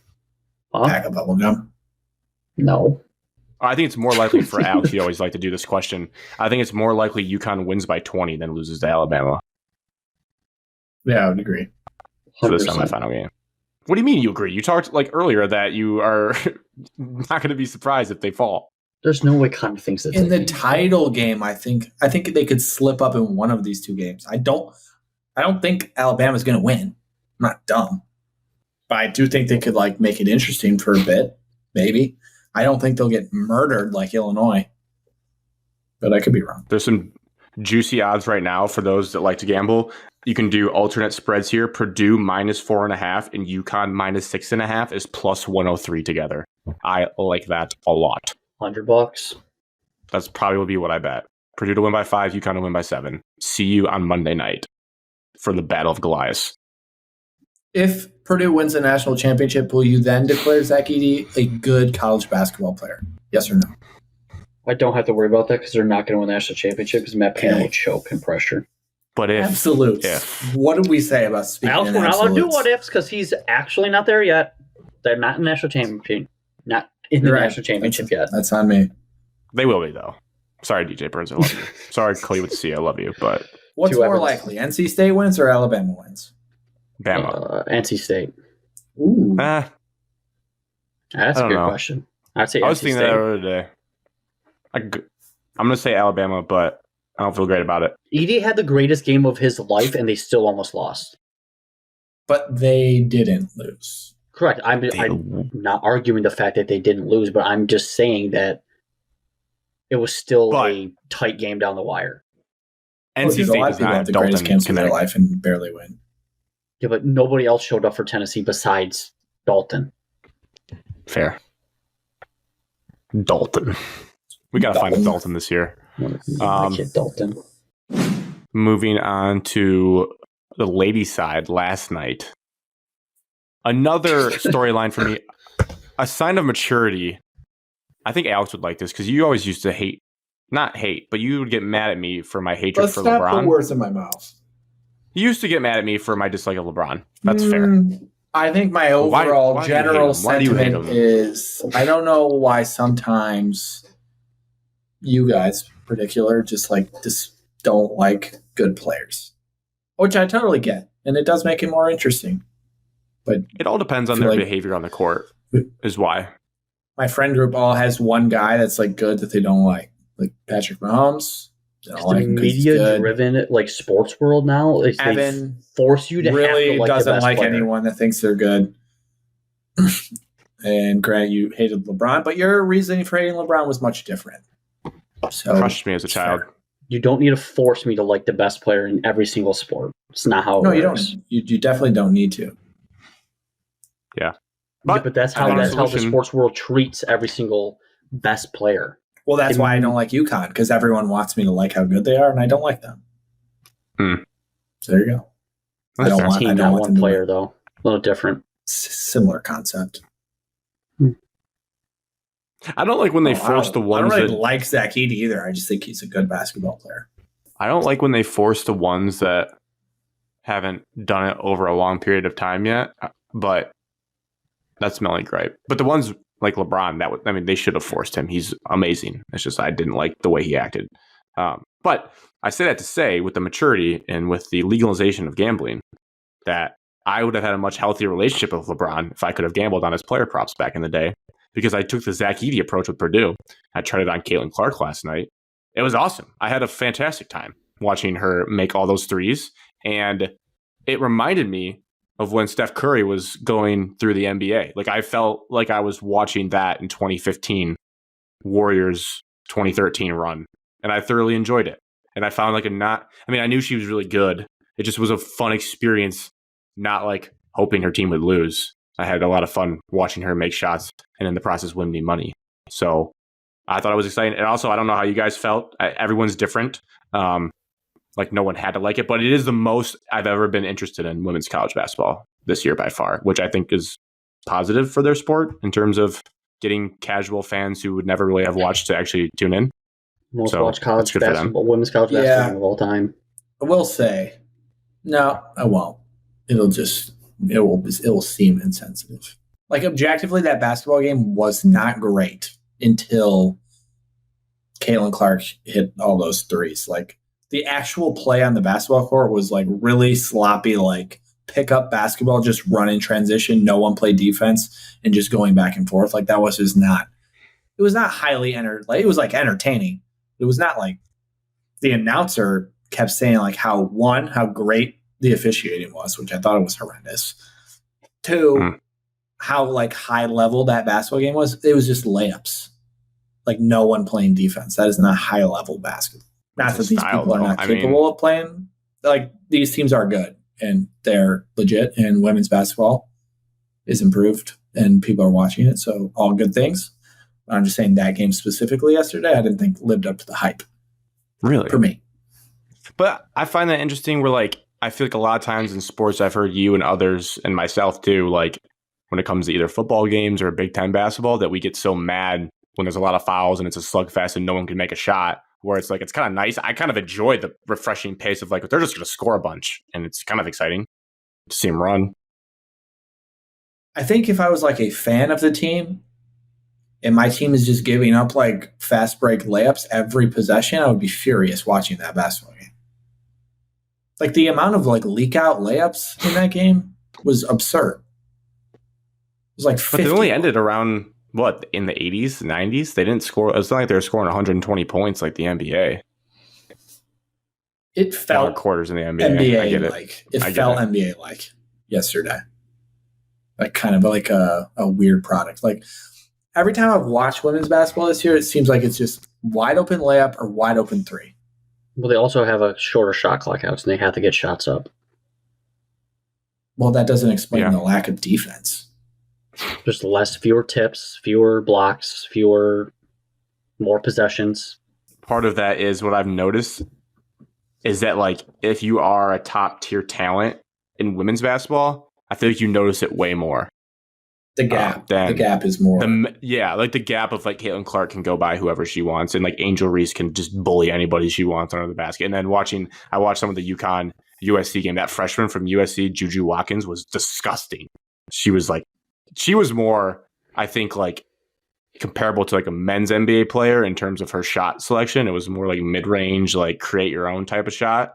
But it was the gap between the best players they just dominate the game in all facets. It was wild. I honestly thought the most like athletic looking player in the first game was that like Flau'jae Johnson girl on LSU. She was like gifted athletically, like very good. And she just like barely touched the ball. I didn't get it.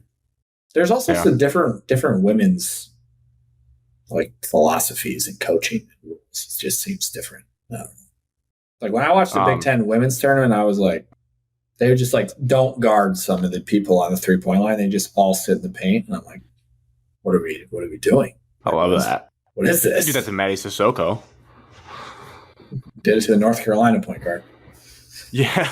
For the men's side, they need to adopt quarters sooner than later. It's such a better pace and flow of the game. I love it. I feel like it's less stale. It would help the foul problem. They'll never get rid of halves in college basketball. Why not, Evan? Why? You lose one TV timeout. I know that's what sucks. Is because it was less like stoppages in play from TV. I hate TV timeout. Although the last 2 minutes of the women's game was the longest 2 minutes I've ever seen in my life. It was like 35 minutes of time in the last 2 minutes of game time yesterday. Was it because of fouls? There's like they called timeout every other possession. Like how many timeouts will they get per quarter? I don't know. All I know is quarters is superior. It was such a more enjoyable. I didn't feel like a slog at any point. I was like, oh, we got another quarter coming up, and there's not as many stoppages in the middle of play. The bonus resets every quarter, right? Yeah. I don't know. I don't know enough. And I don't know how many fouls you get into the bonus. 3? 5. Not 3. Are you kidding me? Couple ball knowers here. I'm not entirely sure. Look it up, Alex. You're the big women's college basketball fan. You have technology, buddy. Objectively, I have not been the one pumping women's basketball here. That would be Grant and Cody. I didn't win any money on it, so. College basketball. The team fouls reset to 0. After the 4th team foul in each quarter, the opponent reaches the bonus and shoots 2 free throws on each subsequent foul. I do think it would help. After the 4th, would that be the 5th then? I'm confused. I don't like how they worded that. I'm guessing. After the 4th. On the 5th, then. I hate how they worded that. I think it would help the men's game. It would make it better. Yeah, I would agree. Quarters probably should be the thing. When did they switch to quarters for women? Like 3 years ago? Older than that. 3 or 5. 5? It's due. I mean, I could see it. I don't know why they wouldn't. Evan's probably right. It all has to do with TV money and stuff like that. It's but if you get more timeouts a quarter and you can use them, you just go to timeouts on there or go to commercials on their timeouts. Same reason MLB will not go less than 162 games because God forbid they sell less tickets. They changed the quarters. Wow. Right, well, I am not the biggest women's college basketball watcher, so I didn't know. Does MHSA I do know. No. Does not have a shot clock. Jeez, that's insane. Can't afford it for every single expensive to put on the top. Oh, that's what it is? Well, it's one of the big stipulations. How do you get the wiring and the facility management for all the schools, all the gyms to have it? Oh, my God. That's wild. I thought you were saying like they can't hire someone to manage it. You could easily pool enough money to do that, or like take a little bit from your next project of like clock onto every single school. Yeah, you do it, Grant. You fund it. And then why can't they just, for like the really poor schools, just do a couple of those ones they use in AAU where you just set that down on the middle and kids have to look over there? Because that sucks. Because I think it has to be fair for all. Yeah.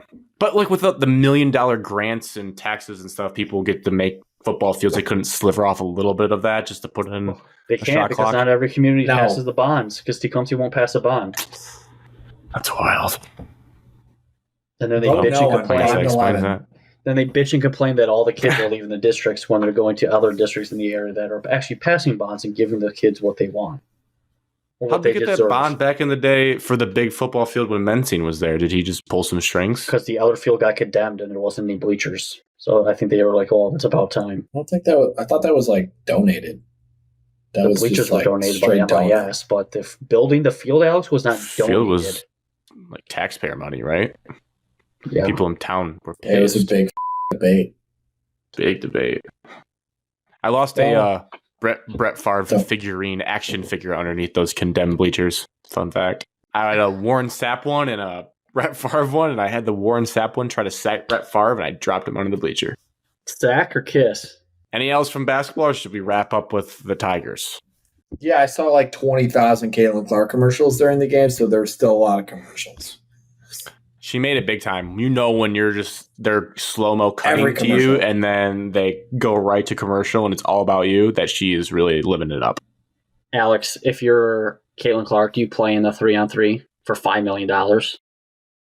Oh, yeah, Ice Cube's offer. I saw that. I would think no, because she's making so much from her deals in like sponsorship deals.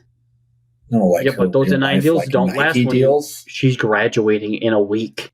Her Nike deal's not leaving, Evan. Okay, but the WNBA is not Gatorade deal. Dude, $5 million is like triple what she's going to get from WNBA. Yes, but she's getting like probably like $5 million from Nike and $5 million from Gatorade. So like, why does she need it? I mean, sure, if you want another $5 million, but hell yes, because the publicity for the WNBA isn't going to be as much. I'm like, they're going to still talk about her, but like, it's not going to be as high. Is she goes to the big three, plays against former NBA players, and it doesn't go well, and then it's 3-on-3. She's fine. Can get awkward real fast. Oh, you're saying there's a difference in talent gap, Alex? From an NBA player and a WNBA player? Yeah, massive. Okay. Both the greatest shooter of all time. The greatest scorer in basketball of all time. Steph Curry? No, that's what they're saying. What Caitlin Clark is. When women's college basketball, she's the best scorer. So we shouldn't compare we shouldn't compare guys to girls. On the comparative level of like men's Division I college basketball and women's Division I college basketball, we should not compare them because it is not the same. So we should separate the records also? I don't know if this is going to get me in trouble for that or not, but I do think the records should be separate because they're different. Yeah.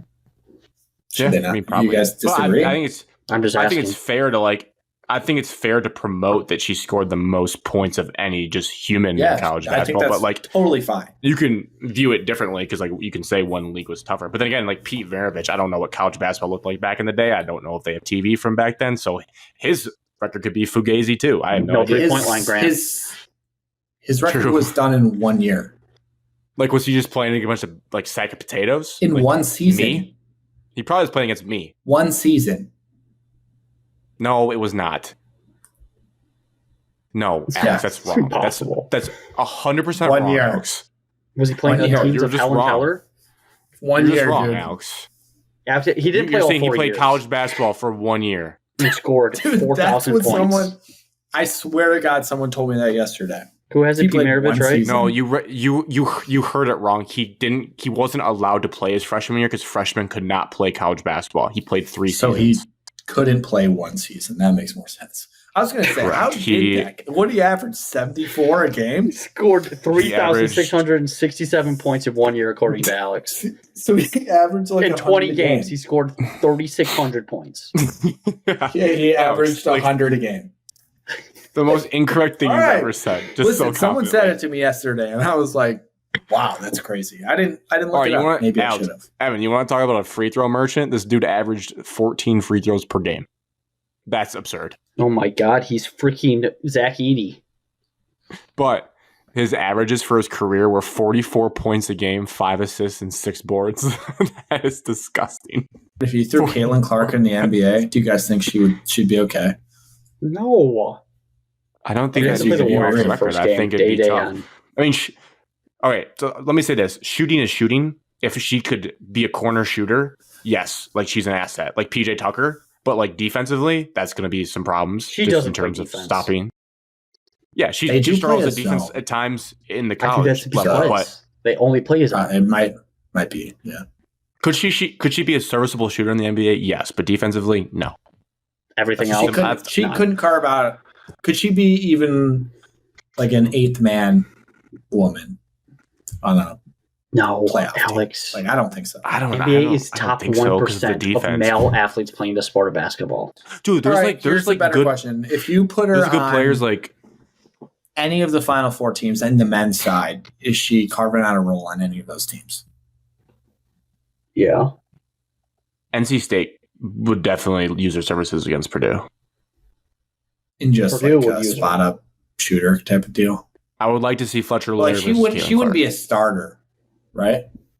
Would she? I don't know. She's a generational Can someone shooter. just That's helpful make in basketball. Can someone just make it happen? Can someone just have us? Can we just see it? So we can I think this is part of the put the debate to rest. I think this is your best opportunity to do it. But why do we have to debate? Why can't we just be like, yeah, she's the best woman shooter we've ever seen? As we already said, we shouldn't debate them. We shouldn't. Guys and girls are totally different. I understand it's fun to do, but like it's crazy how our brains are always like, well. But Grant, you're like super guilty of this because you're like the starter of all this. This is why I think about it. No, I haven't said much about it this year because I found the sport like just enjoyable on its own. Where it's like I just enjoy watching the product, and I don't need. Yes, but you're like the original debate. You're the original what if guy about women's versus men's. Like you're that guy. You were that guy. But you can apply it to like everything. Where it's like Cormac, if he's listening, he still thinks he'd beat her one-on-one. If you're ridiculous. A good NASCAR driver, could you be good at IndyCar? I don't know. They're just really good at NASCAR. Are NASCAR drivers athletes? No. Yes or no? NASCAR drivers aren't good at IndyCar. Ask Jimmy Johnson. But some is a NASCAR racer an athlete? Millions of people drive every single day, Alex. So yes or no? Is a NASCAR player? Is a NASCAR driver an athlete? Yes or no? No. Yes, I think so. I'll go no. I've heard that the toll. All right, Alex? Will this change your mind? The toll that driving a car for that long, like in the heat and what they go through stress-wise, is equivalent to running a marathon. Well, anybody can run a marathon. That's not true. Well, that's just stressful. That's just not true, Alex. There's a lot of people in our country that cannot run marathons.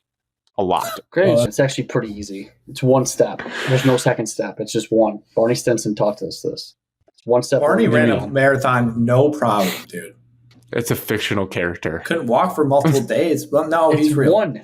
It's just run. That's Alex, it. That's all you have to do is run. You couldn't run a marathon. I could get through an entire marathon for sure. Oof. Okay. 23 miles. Backtrack. Yeah, we could all get through a marathon if we walked. You have to maintain at least a jog the entire time. Like 23 miles. What do you get? Like I'm talking slow jog. It looks like could be a walk, but I'm jogging. No.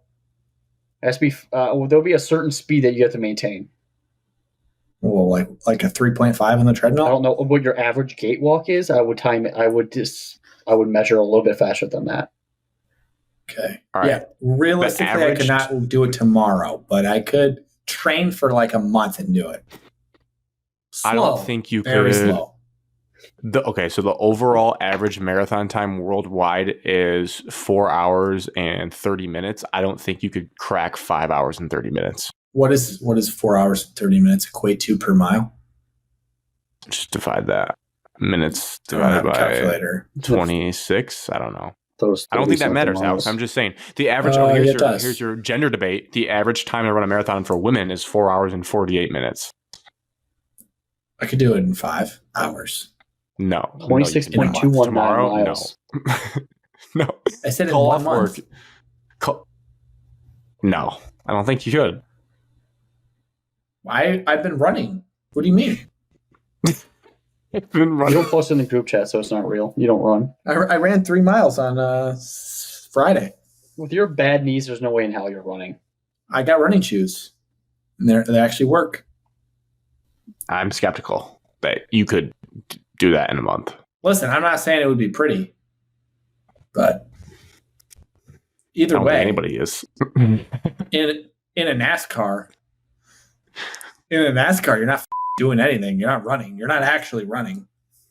You know how stressful it is? It's so stressful to drive that fast around other cars. Just simply tell yourself you're not stressed out. Okay. I mean, dude, Like NASCAR drivers are not athletes. It's about the car. They definitely are. Oh, the cars. I've seen them try to fight. They're not athletes. Because some of them can punch. Some can punch. Kyle Busch, for sure, male specimen. Those do have smoking hot wives, though. Yeah. So do you guys think that Caitlin Clark would succeed in the Big Three? Yes or no? I think so. Yes. I think yeah, she would. That's how we'll leave that. I don't know. See, Grant, you said you want to enjoy women's sports, but you can't even say that Caitlin Clark would be good in the Big Three. I'm saying I don't know, as in like I don't really care, and I never think about that. You're the same guy that said if you trained for a month, you'd be the best player in the U.S. women's national soccer team. That is incorrect. I did not say a month. I said if I quit my job, and my job 365 24/7 was to train to be a goalkeeper, I could be a goalkeeper on the women's team.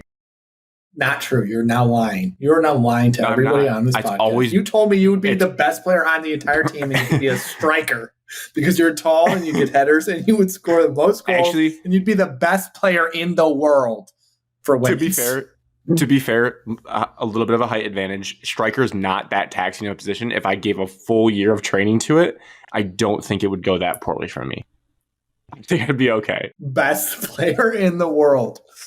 Anyways, the Tigers. Undefeated. Go get them, Tigers. Gonna have 40 torque bombs this year is what I'm putting into that. I'm keeping it low. Though. Slow start. I know. 40 is I'm keeping it lower. Yeah, he had 31 last year. That's pretty reasonable. I'm going to go 37. I'm saying somewhere right around the same range of 30. I'm going to say 33. No, that's a disappointment, Evan. I need more. Still have RBIs, just not home runs. All right, we do play Comerica Park. We play. Everybody wants to know. 81 games. Are we making the playoffs? Park. Yes or no? Yes. Let's move the fence in. Move the fence in. Answer the question, Grant. Yeah. Are we making the playoffs? Yeah. Yes, we're winning the division. We got Benetti. We got Benetti, baby. We got Benetti. We got Scooble. We have a bullpen. Don't really have a lineup. We're missing hitting. Great coach. Great coaching staff. Well, no one has hitting in April. The season shouldn't start till May, but we do what we do. Bryce Harper hit 2 home runs today. Some liar, Grant. Well, he's an outlier of a human. All the warm states have. We don't have anybody like that, though. The Cubs put up 12 runs today in Wrigley Field. Wind was blowing out. For another 4 years. He's a pitcher, I thought. Who's the pitcher we have? No, Alex. Oh my God. Jackson Jobe is not a pitcher. Anymore. Get your head out of your ass. His team hasn't deserved a single eyeball on it for 10 years. I don't want to hear it. Are you going to end your boycott? It's been over. I've tuned in. Alex, you need to pick a favorite player and then just fully invest in that one player for the Tigers. I am treading lightly because I don't feel like falling for the hype and then being garbage again for the 8th year in a row. I don't want to fall for that. You fall for the hype for Michigan State basketball every year, though. Yeah, because they've done it. Okay. They've done it more recently than Michigan the Tigers. State. Tigers and Michigan State. No, they're not. Had a similar run in the middle there. No, they'd always make the big game. Didn't pull through. It's not similar. Michigan State was there in 2019, and they won 3 Big Ten championships in a row from 17, 18, and 19. Tigers haven't made the postseason since 2014. Not the same. Not the same. The stretch from like 06 to 2014, kind of similar. Michigan State's made the tournament every single year of my entire life, which is the playoffs in college basketball. More playoffs. The Tigers haven't made it. More playoff chances, Alex. Yeah, way more player teams. My God, Alex, that's not comparable. I'd say it's comparable. Michigan State's like the Yankees, though. They have every Michigan resource State's never been below 500 in the regular season as a fan. The Tigers are every year. Not last year. Not right now. They're not. Right now, they're well above 500. And I'm not boycotting. I will say, though, I think the whole Little Caesars hot and ready pizza stick is horrible karma based on everything about Little Caesars and the owner. So, not great. That'll bite us. Just like the jersey patch for the Red Wings. So, we'll see. I guess that's just our announcement that Tigers baseball is back. Opening day on Friday. We'll see where we're at in a couple weeks. See if it's still hot or not. I want to go to the game on Saturday so bad. Don't do it. Is it going to be nice weather, though? Yeah, it's going to be nice weather. First certain amount of fans get a Detroit Tigers hockey jersey. Oh, that's sick. I want to go. All right, by nice weather, Evan meant 50 degrees. It's nice. I'm not going to Comerica until it's at least 70. Damn it. That's you a can fact. go on Tuesday. I'm seeing 63 with rain.